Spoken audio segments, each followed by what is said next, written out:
Hello, everyone, and welcome to today's webinar on surrogacy law and legal considerations. My name is Bram from GoSurrogacy.com, and today I'm being joined by Emily and Greg Field of Field Fertility. Field Fertility is a legal business based in Los Angeles, representing surrogates, egg donors, embryo donors, and intended parents. Emily and Greg, who have a daughter born with the help of a surrogate mother, felt a deep calling to help others who are in their shoes, and now lend their professional backgrounds to couples creating or growing their families. Today, they will share with us the main aspects and considerations about surrogacy from a legal perspective. So let me try and add Greg and Emily to the webinar. Great. So how are you today? We're doing great, thank you. We're good. How are you, Bram? Yeah, I'm good. Very well, thank you. So I believe you both prepared a presentation for us. Yes, we did. Should we take it away? Let's start with that. Great. All right. So thank you so much, Bram, for this great opportunity and Go Surrogacy. We really, really appreciate it. It's really nice to get connected with you. We love what you're doing, as intended parents, and for the whole prospective intended parent community out there. We know how important it is to connect with people who have been in your shoes and who get it. We also get to today lend some of our professional expertise too. So Bram, if you want to hit the next slide.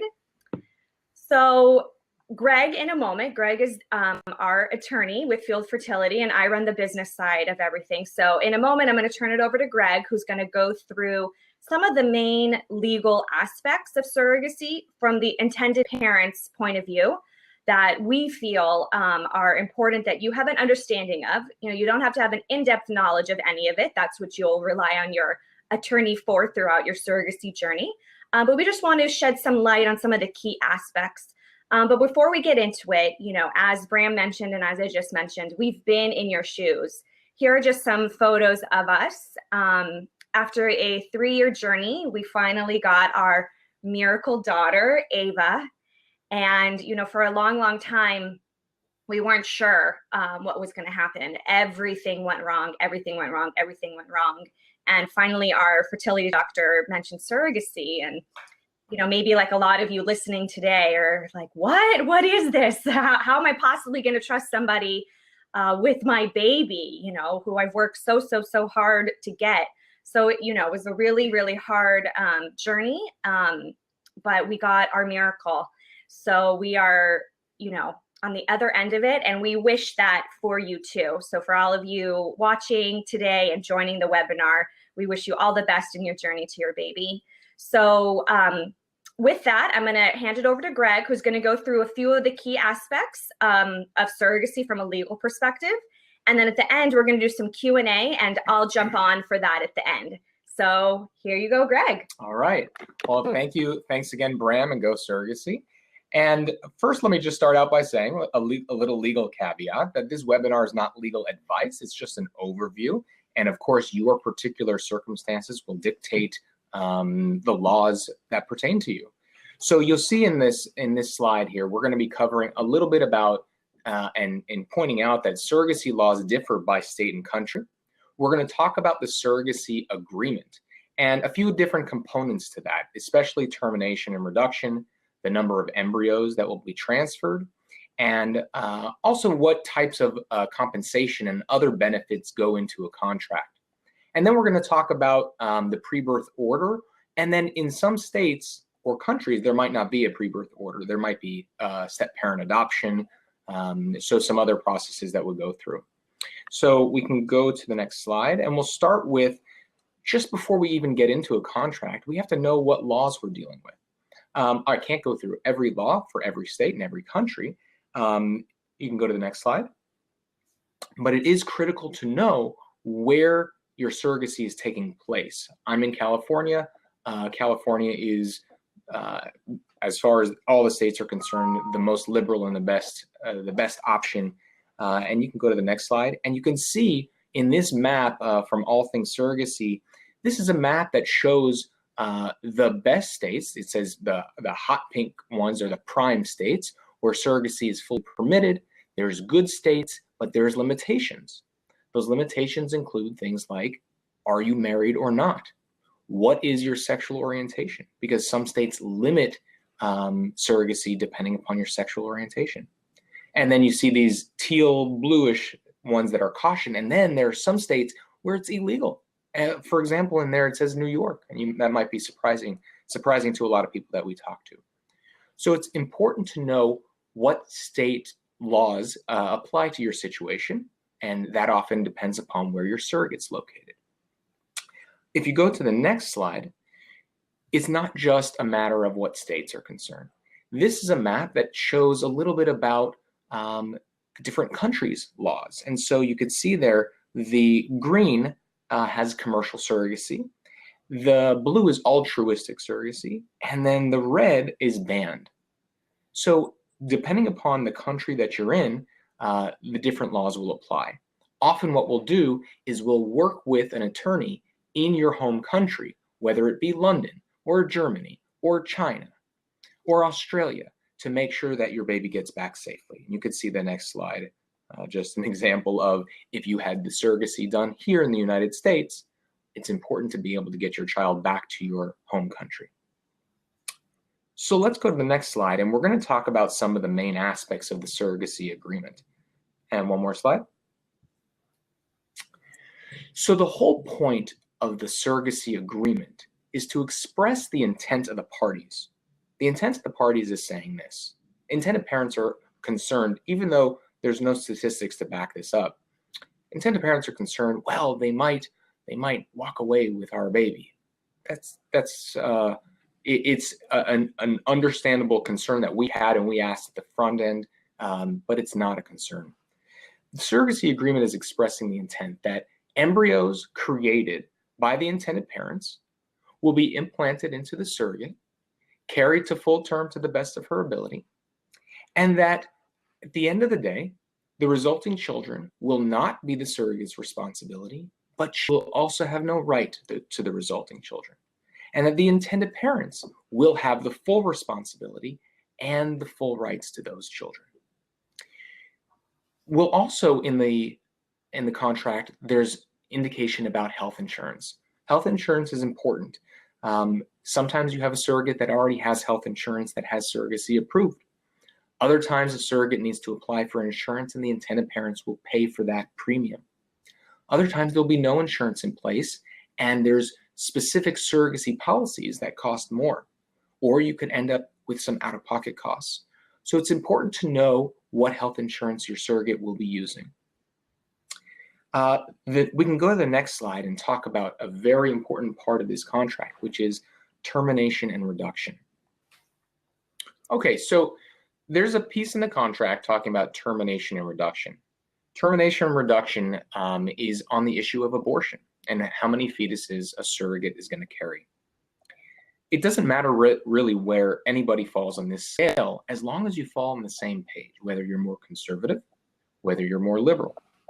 Sometimes if you're not matched with a surrogate that has the same beliefs as you, matches can be broken. You can go to the next slide.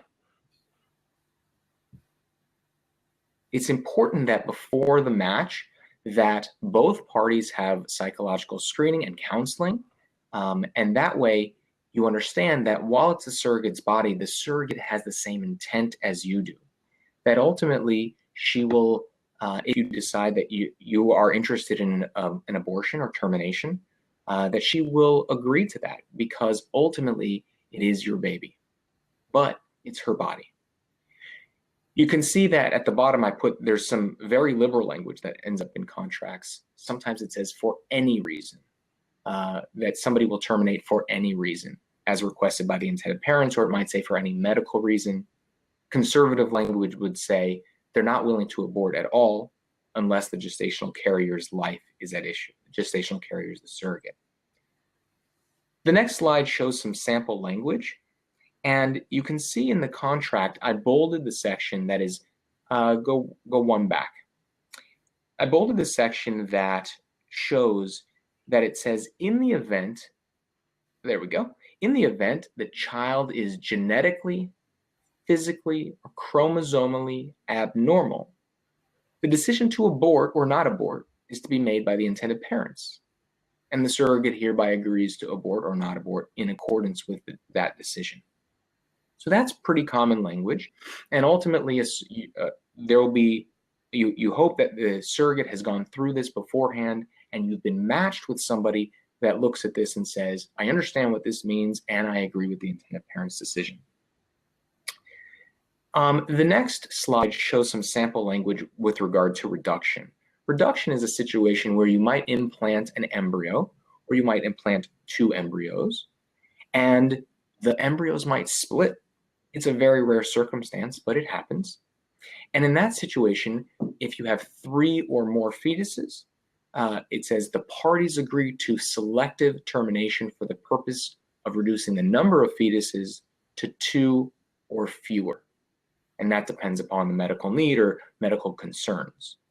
So in that situation, you're looking at the safety of all the fetuses. You're looking at the safety of the surrogate, and that's things that would lead to a reduction. So you'll want to have these discussions beforehand, and they are in the contract to express the intent, to make sure everybody's on the same page. The whole point of this contract, again, is to lay out the intent, to make sure if you have any problems, you lay them out in the beginning so that you know if some obstacle, if some challenge you get faced with along the journey, you already know what the solution is. Now, if we go to the next slide, you realize that abortion and reduction language is not really enforceable, because most contracts will say something like this, notwithstanding the foregoing, the language about the abortion or reduction, or anything to the contrary, all parties understand a pregnant woman has the absolute right to abort or not abort the fetus she's carrying. You can't force her to do it. So again, that's why the psychological screening and the matching in the beginning is very important to make sure everybody's on the same page. We'll go to the next one. The number of embryos to be transferred is important to consider because you ultimately could be faced with a situation where you might be reducing. Some people come into it and think, okay, I'm going to transfer 2 embryos so that I can at least get 1 because of certain percentages. And it's important to go into thinking, if I'm transferring 2, there's a good likelihood I'm going to get 2 or 3. Not a good likelihood for the 3, but definitely for the 2. And at this point, the science is so good and the percentages are so high that doctors are most often now discouraging twins because there's higher risk with twins. There's higher costs, there's higher medical concerns and medical risks. So doctors are so confident in single embryo transfers that they're encouraging single embryo transfers. You can go to the next slide. So the contract will, and there, that works. The contract will often state the number of embryos that will be transferred. It might state that the surrogate agrees to no more than 2 embryos. Sometimes the contract will state something very vague, and it says that the number of embryos will be determined based upon discussion with the gestational surrogate, intended parents, or doctor. Again, we just want to make sure that that everybody's on the same page. And you can see the sample language there that says here they've agreed to transfer no more than 2 embryos per embryo transfer. And if we go to the next slide, the reason it says per embryo transfer is because sometimes it doesn't work. And so what the contract says is it is set up so that you don't have to redo a contract every time, and it anticipates often up to 3 embryo transfers within a 12-month period, just in case it doesn't work. So let's go to the next slide, and we're going to talk about surrogate compensation or other benefits. And let's go to the next one. Attached to every contract is basically the back part of the contract, often referred to as Exhibit A. And in Exhibit A, it's going through all of these various benefits or compensation that the surrogate gets paid depending upon the package that you are, if you are with an agency that you've agreed to. And so the first thing there is, and it lays out all of the menu items, all of the compensation for her. So the first thing there is the base compensation. You've agreed upon whether if you're in commercial surrogacy, You've agreed upon some base compensation, and the contract will state how that gets paid out per month. Also, health insurance coverage, and the contract will lay out if the intended parents are paying for the premiums, but certainly that the intended parents are going to pay for any out-of-pocket costs or medical bills, and that the surrogate will be held harmless from those. Life insurance premiums. It's not an expensive item, but it is important to recognize the risks that you're asking these ladies to take. And so there is a life insurance premium that the intended parents will pay. A singleton pregnancy versus a multiple pregnancy, if there's multiples, most often that base compensation is increased. Some contracts will allow independently for childcare expenses and others independently for housekeeping expenses.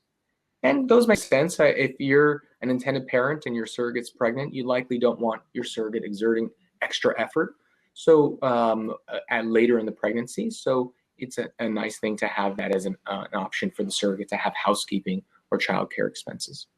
There'll be mileage reimbursement and traveling expenses. So it depends upon where is your surrogate located versus where is your reproductive endocrinologist. The way this process will work is you're working with a reproductive endocrinologist, but you might have found a surrogate within the state that you're looking, but not in the area where your reproductive endocrinologist is. So often you'll end up paying for things like airfare, hotel costs, ground transportation, things like that, in order to get her back and forth from certain appointments. And then ultimately, when she's released from the IVF physician, and that will be after about the first trimester, she'll be released to her OB. So her OB will then be closer to her, and you'll still pay mileage costs, and different contracts call for different things, whether it's over 30 miles round trip or over 100 miles round trip, and then you'll reimburse her at a certain designated rate. There's also a non-accountable monthly expense that is often given to surrogates. And the reason this is, for example, going back to the mileage. So she doesn't have to account for every 40 miles. It might say, the contract might say that you'll reimburse her for over 50 miles. And that way, if she travels 20 miles, she doesn't have to submit for $19 or something like that. Same thing for just some basic over-the-counter medication. $6 here, $12 there, so that she's going to get a base allowance so that she has the compensation available to pay for these things out of pocket without having to report every dime. Maternity clothing allowance will be provided to her. It will likely be different whether she has a singleton or a twin pregnancy. And then there's other compensations that, well, I guess she probably doesn't want, which would be compensations that she gets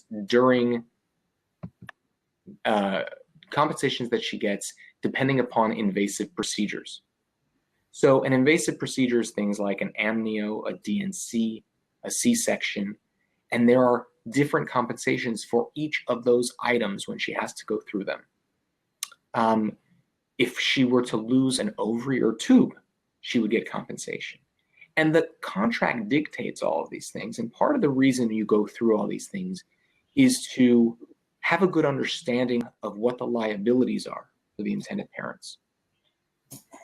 There's also sometimes a cycle preparation med start fee. So basically, once she starts injections, that automatically entitles her to a fee. And if for some reason that cycle is canceled, that would be a drop cycle, or for some reason the doctor wants to do a mock cycle, that's a trial without moving forward yet, there's compensation for each of those items.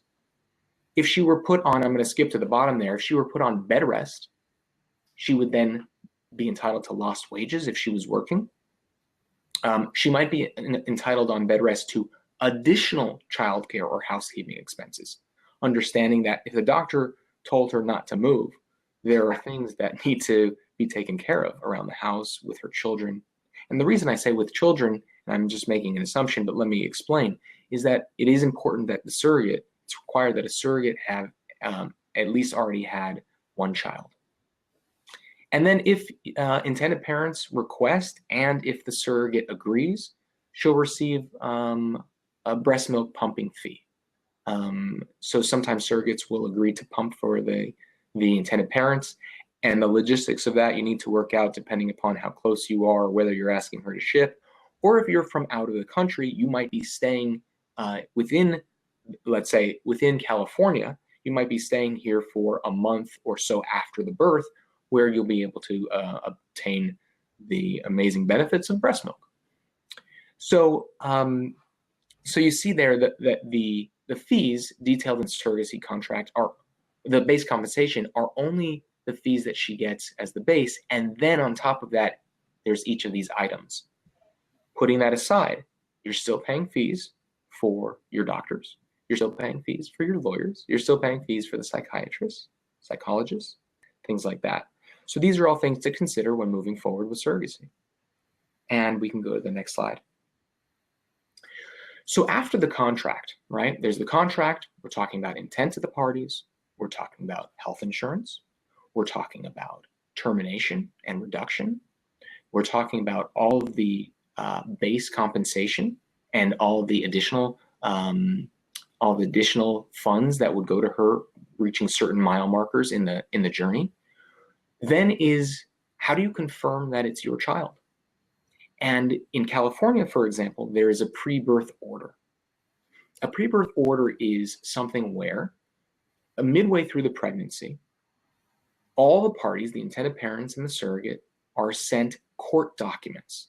There's some court forms, and then there's some pleading forms. Pleadings are declarations where it's written out that says, I swear I know what I was doing. I swear I entered into this contract and it is uncontested. I swear that the intended parents are considered the natural parents. They're legally the parents, they're biologically the parents, and they should have all the rights. And so the intended parents are the petitioners to the court, the surrogate is the respondent, and everybody signs the court forms and the pleading forms, which in advance in California is taken to a court, and then the judge will sign an order indicating that the intended parents are the parents of that child.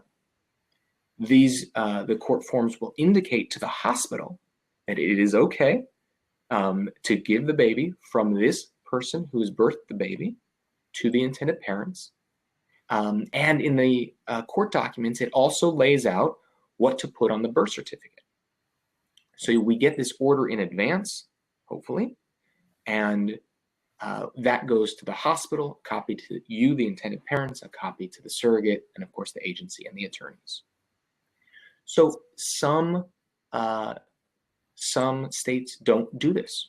Some states you walk in forms after the birth, and then you get that signed off on by their court system. Other states, you have to adopt your own child. And it depends upon what country you're from also. So it's important to have an attorney that you're working with in each state. So for example, it could be possible where an intended parents come from, let's say, London to California. And in that situation, we can go do a pre-birth order in California. And then it's important to consider bringing your child back to the country. So what we'll do is, it's possible that we're working with 2 attorneys in California to draft the contract and to do the pre-birth orders. And then we'll work with a 3rd attorney in your home country in order to make sure that you can bring the child back in accordance with your country's laws and safely. If you go to the next slide, there's just some sample language about what a judgment looks like for a pre-birth order in California. And you can see this is a pleading, and in the top right corner, in the right side under case number, it shows this is the judgment to establish the parent-child relationship. I know this is so important for intended parents to have this. There's so little control that you have during this process, and this helps you feel more confident as you approach that birth. Sometimes, when I said before, hopefully, sometimes surrogates go into premature labor, and we can walk these things in urgently to a court to get them done, but it will get done. So let's go to let me bring Emily back also for some questions. Great. Good job, babe. Thank you so much. That was very very helpful, I think, for most of our attendees today. There's so much more to each of the legal aspects, but this is just a general overview to help give intended parents a good perspective generally of what they're looking at when it comes to a contract, when it comes to confirming that the child is theirs, and what this arrangement is. Exactly. So you were talking about the surrogate compensation. Now, there's a lot of fees, of course, involved, but can you explain how, first of all, I think these fees, they vary by state, do they? Or if I'm talking about the compensation surrogate gets, is that state determined, or is that more something the agency determines? It's not state determined. It is all very often agency determined and location determined. And surrogate determined. And surrogate determined, absolutely. So there will be higher fees for a repeat surrogate, somebody that is experienced, somebody that has proven to be successful. And also it depends upon location. So perhaps a surrogate in a more remote area, or in a state of more questionable laws, might have a lower base fee, and a surrogate who's a repeat surrogate, or a California surrogate, California surrogate in a county that's in high demand, let's say, that would drive some of that base compensation to be different. And with all those other fees, does it make sense to say, if you lose an ovary, it's $1,500? It really doesn't. We put in the contract basically damages so that it's understood at the outset. But each agency has their different policies, whether having an invasive procedure is $500 or $1,500. And it just varies by agency and by agreement. Sure. And I just want to add one quick thing, Bram. What Greg's talking about a lot is from agencies. So most often intended parents work with an agency to find their surrogate, but there's also other times when it's more of an independent case, where it could be an independent mother's sister who's going to carry the baby. And so they might have a very different benefit package and fee structure of what they're doing. And again, this is just for where commercial surrogacy is allowed. But that slide at the end that Greg went over is really good for, even if you're going on an independent journey, if you're a prospective parent looking at that, things to think about of what other surrogates would get paid. So let's say if it is your sister, it's things to think about that your lawyer would go over with you, and whether you all waive that fee or whatnot, they are important aspects to look at. Exactly. Okay. So in terms of international parents, you mentioned already a bit about, bringing the child back home after it's born. So what does that practically mean? Would the intended parent need to have an attorney in their home country, or would it be sufficient to just have an attorney in, let's say, the US where the child is being born? How does that work? That's a great question. So a couple things just to mention. So assuming that you come from a country out of the United States, the child will have, you'll get a passport, a US passport. But again, depending upon the country, sometimes they won't allow that. So it's important, it really is important to have an attorney within your home country that is experienced in the area, to make sure that you know the laws, whether it's London, Australia, China, Germany. It's really important because every country differs. So there might be certain situations where they need to go to the embassy and work out, do some paperwork with the embassy. But you want to make sure that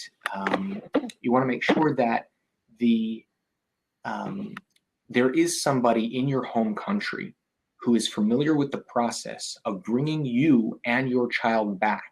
Because if you think about it, you left the country, two of you or one of you, without a child. And now you're coming back with a child with a US passport. How do they know you didn't just grab the child, right? Yeah. So that's why it's important that you're working with somebody within your home country who's experienced in the area and knows the intricacies of bringing the child back. Because depending upon the country, it's illegal. There are countries where surrogacy is illegal. Intended parents still come because they couldn't have a child. And they found a place where it is understood and it's legal and somebody's willing to help the family. In situations where it is illegal in your country, that's even more important to have somebody experienced there so that they can explain in detail how to bring the child back. Exactly. It's all about, I guess, doing your homework before taking those steps, isn't it?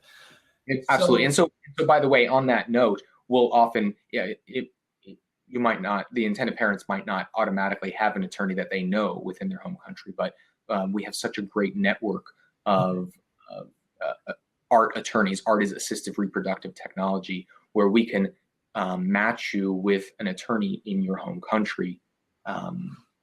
Exactly. Okay, that's great. Yeah, I guess that's really helpful as well. And if we're looking at the attorney in the, let's say, the US, so does the attorney need to be based in the state where the baby is being born, or does it need to be where the surrogate is located? What are the requirements there? Because I know that the state law is very different in the US, and that's not something we're used to here in Europe. I mean, we have the differences within between countries, but not within a country. So. Yeah. So as far as having an attorney, there could be certain situations where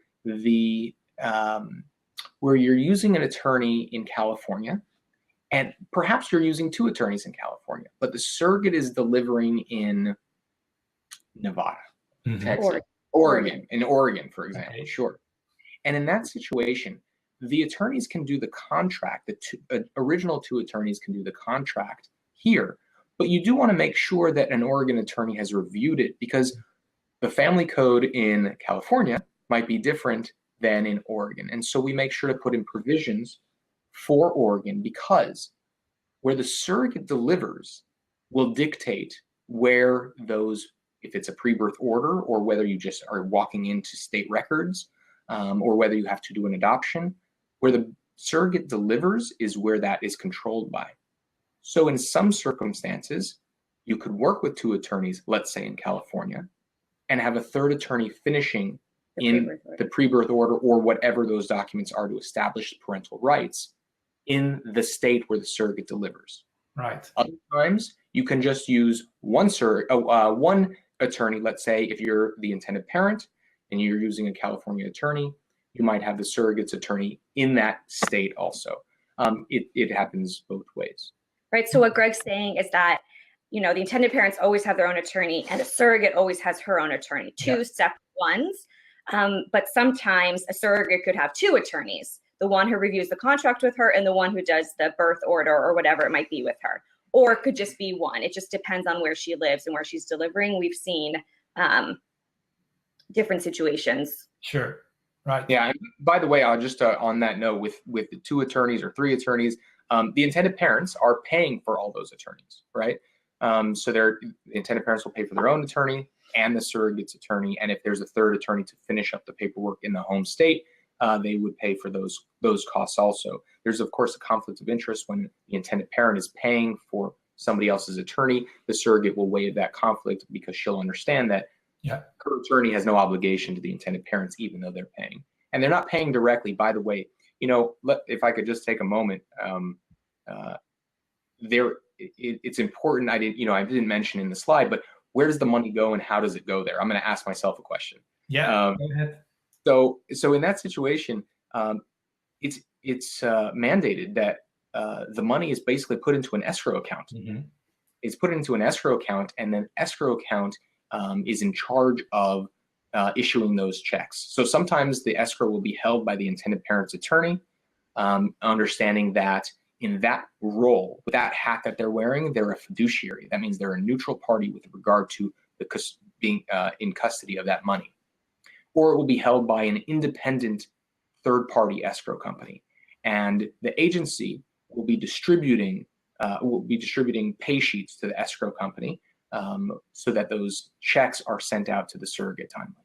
Yeah. So it's just important to know, intended parents, you will put a lot of money into an escrow account at the beginning. And then you might be shocked by the amount of money you have to put in. I know we were, but it's really the best way to do it. And, I remember when we got started, our agency told us that no money should ever be exchanged directly between you intended parents and the surrogate. As you know, money in any relationship can be a little funny, but particularly in something like this. So money should really never be discussed and handled like Greg's talking about from this third party. It just makes everybody feel more comfortable about the situation. Right. So how do I go about choosing an attorney? And especially, I think, again, focusing on international intended parents who are not, there to get advice from people or don't know the environment where they're in. How do I go about choosing one? And what do I need to look out for? Sometimes your doctor might tell you. Yeah, that's a good point. Is often a couple things. How do you go about choosing one? Often your reproductive endocrinologist might have some recommendations of people that she knows that she or he knows that they've worked with. So the clinic, yeah. Very often international intended parents are working with an agency, and the agency will have certain recommendations for attorneys, people that they know who have gone through their contract, they know their agency's policies, and they do a good job. You're looking for somebody that is not just an attorney, period. Your best friend who's an attorney. I know a guy whose brother is a criminal law attorney. You don't want that person.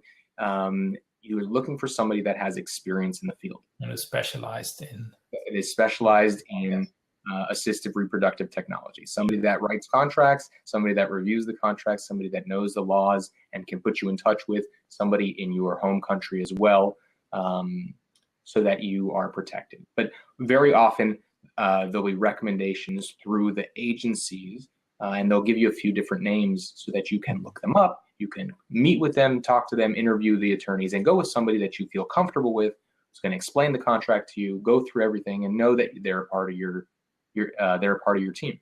Exactly. So that way. And the surrogate will go through the same thing too. So let's say it's through an agency.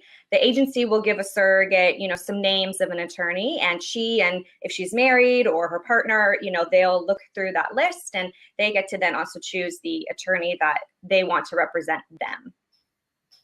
That makes sense. So in terms of the process as a whole, because you're talking about the contracts between you and the intended parents and the surrogate, the intended parents and the agency, and also the pre-birth order. So what's the timeline there? When do you have to start the legal process, basically? Can we talk about the beginning and then Sure. talk about the legal? Yeah, okay, great. Okay, cool. So we'll kind of tag team this. So like we were mentioning, there's some various scenarios. So we'll go with maybe the most general scenario is intended parents know they need a surrogate. So whether you're a gay couple, 2 males, you need a surrogate, you need an egg donor. Whether you're a heterosexual couple and the female cannot carry for whatever reason, whether you're single male, single female, what have you. So we're going to kind of talk from here as if your fertility doctor and you've already talked to surrogacy is your next step. You have an embryo or embryos. So we're not going to talk about any of the medical stuff, but either it's your egg donor, sperm donor, embryo donor. So you have your embryos. Now you need to find a surrogate. So what the majority of people do, and what we did too, is we hired a surrogacy agency. Now there are a lot of agencies to choose from, so you want to be really careful with who you choose. Some are amazing. We work with really, really incredible agencies, and some maybe aren't. So there's really nothing that regulates surrogacy agencies, so you want to be really careful with who you choose. And in particular, what we did is we interviewed 3 different agencies and we chose one. So that's definitely something that you as prospective intended parents, your fertility doctor might say, here's a great agency, but definitely recommend talking to a few different ones, because A, you'll just really learn a lot more about surrogacy. It's kind of like a quick education. And B, I think you'll then feel more comfortable who you want to choose. We ultimately chose an agency that we really loved how they screened their surrogates. So that's something you really want to find out is background checks, criminal checks. Do they do a home study? Do they not do one? Medical screening, the psych screening, also on, let's say the surrogate is married and she has a husband for this purpose. The background checks on him also. So the process is you have the embryos, now you sign with your surrogacy agency, and then you get matched with the surrogate, both parties. So surrogate says, yes, I want to help this couple or this individual. Intended parents say, yes, this is the right person for us. There is or should be a match meeting that is done by a psychologist, or sometimes it's done by the agency. And a lot of the things that Greg discussed about termination, reduction, etc., are verbally spoken about, so that the intent, I'm not the attorney, but I've learned a lot from listening to my attorney husband, that the intent is clear. So you'll have that. Let's say everybody says yes. Then you, from there, before an embryo transfer happens, you need the site clearance, the medical clearance, and the legal clearance. So it's at that point, after the match is done and the surrogate has been medically cleared, that the attorneys get involved. So intended parents, you will meet with your attorney who will draft the contract for you. And Greg can take away from kind of what that looks like, and then what then the surrogate's attorney does. Great. So let me just backtrack real quick, Bram, because you had mentioned there's contracts between the intended parents and the agency also. Mm-hmm. Most often, the intended parents have found an agency in advance of ever hiring an attorney. They've signed an agreement with the agency, and that's not being reviewed by me. There are sometimes where a client has retained us beforehand, and then they say, can you also take a look at the agency contract? But most of the time, as Emily said, the attorneys are being brought in after medical clearance, after psychological clearance. Right. And then they go, hurry up. We need this legal clearance done next week. Because we want to do an embryo transfer right. soon. Right. And so, and when I say they, it's not it's kind of everybody. It's it's been a long journey to get to this point. Exactly. Now, the last thing that's holding us up is Greg. Right? It's the attorney. So what we'll do is, so if I'm representing the intended parents, we'll go through basically everything that you saw in that slide with all the compensation sheets, right? All the different compensation items. We'll go through, I'll have the contract drafted with the agency's policies in there, and talk to you about your preferences with regard to termination, abortion, and make sure that you understand the whole contract. Then once we go through it, I will send it over to the surrogate's attorney. The surrogate's attorney will then review the contract with her. And if she has any changes to make, they'll send those proposed changes back to us. And we'll go through those again together. Often there's not a lot of significant changes because you have an idea of where you're coming with the agency's policies. But we'll decide what we'll agree to and what we won't agree to, and we'll get back a final version that everybody has agreed on for the intended parents and get it back to the surrogate's attorney. At that point, everybody will sign their contracts. Everybody will initial their contracts, and they'll be separate contracts, meaning that you're not going to sign on the identical page that the other party signed on. The intended parents will sign on one, the surrogate will sign on another, that's called counterparts, and those contracts will be held together as if they were signed together. The contract is initialed on every page by both parties, and then the signature page of the contract is notarized. So that also presents a problem sometimes with out of country intended parents, because they have to figure out how to get it notarized. It might not be as common or convenient as it might be in California or within the United States. So, but the signatures need to be notarized. Once we get both parties with notarized signatures and get the contracts back, we will issue a legal clearance to the clinic, copying the agency, so that the clinic and reproductive endocrinologist knows now you're good to go. You're good to go. She's already had the medical clearance. She's already had the psychological clearance. And now everybody's understood the contract. Everybody's reviewed the contract, had chances to make changes, and you're legally cleared to move forward. So that's the end of that process. It's often, to answer your question about when should you get an attorney, you can go through the agency and they'll time it similar to what we just described. You can always talk to an attorney in advance also, and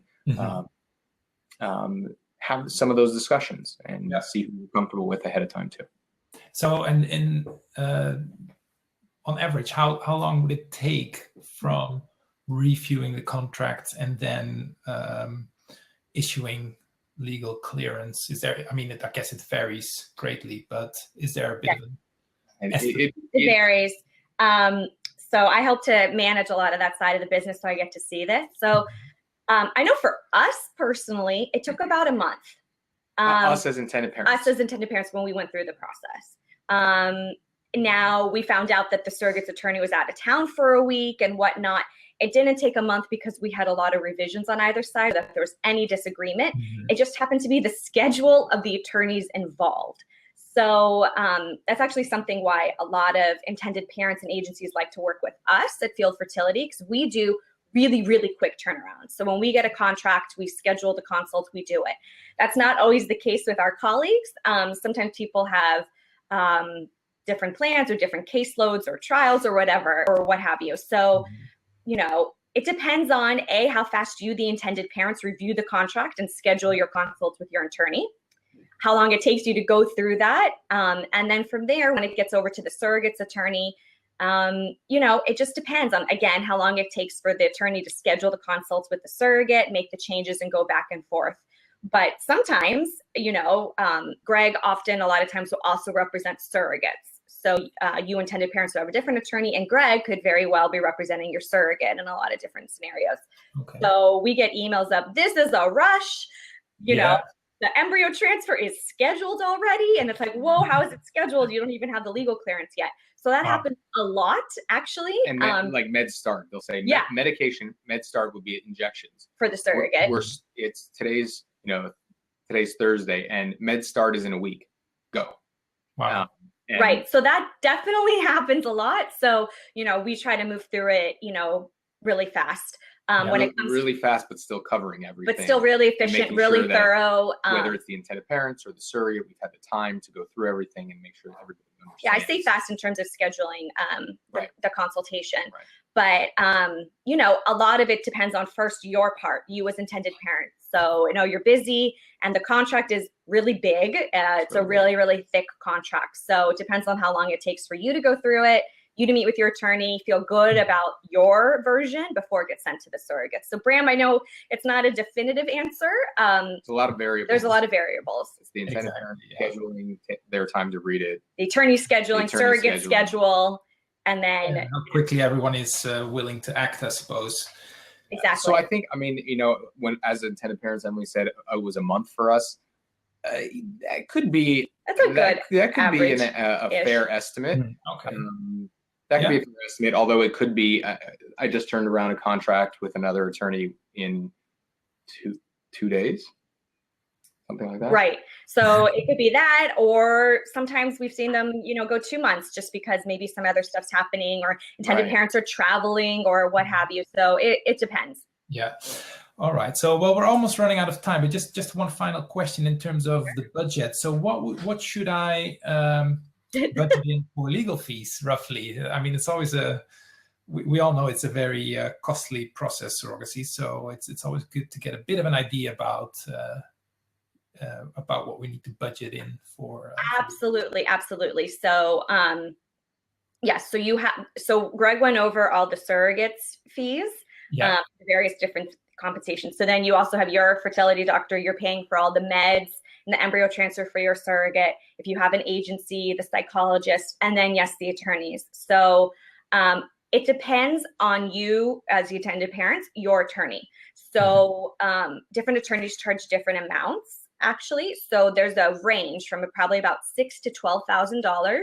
Okay. You as intended parents could pay for your attorney.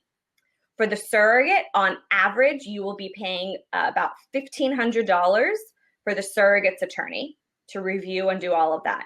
Yeah. Then, for example, in California, I'll say that the intended parent's attorney will collect around $2,000 for all of the birth order and court documents and the process and all of that.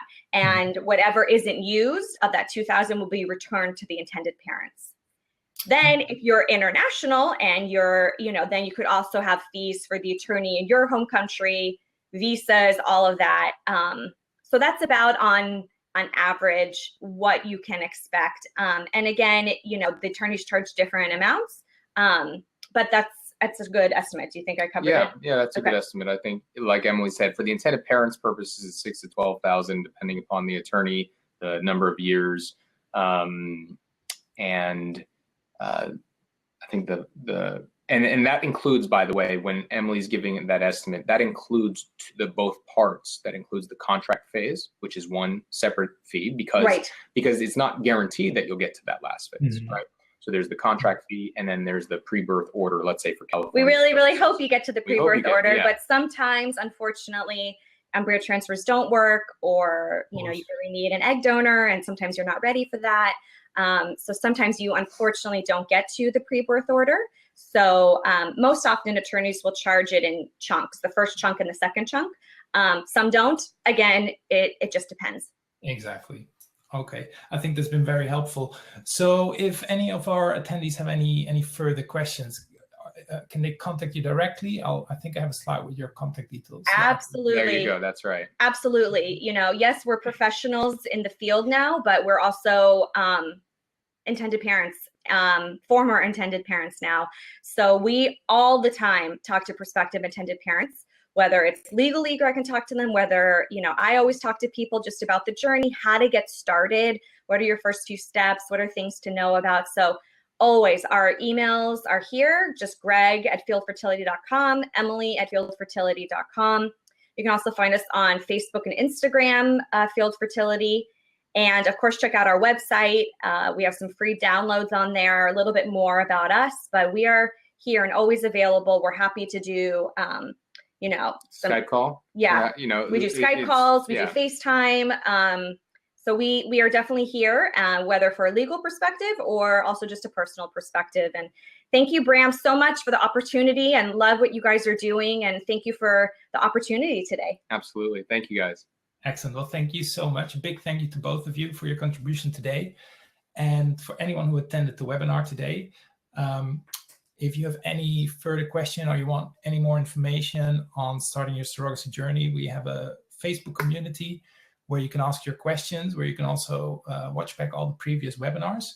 But for now, that's it. And thank you so much and have a good day. Thank you. Bye. Bye. Bye.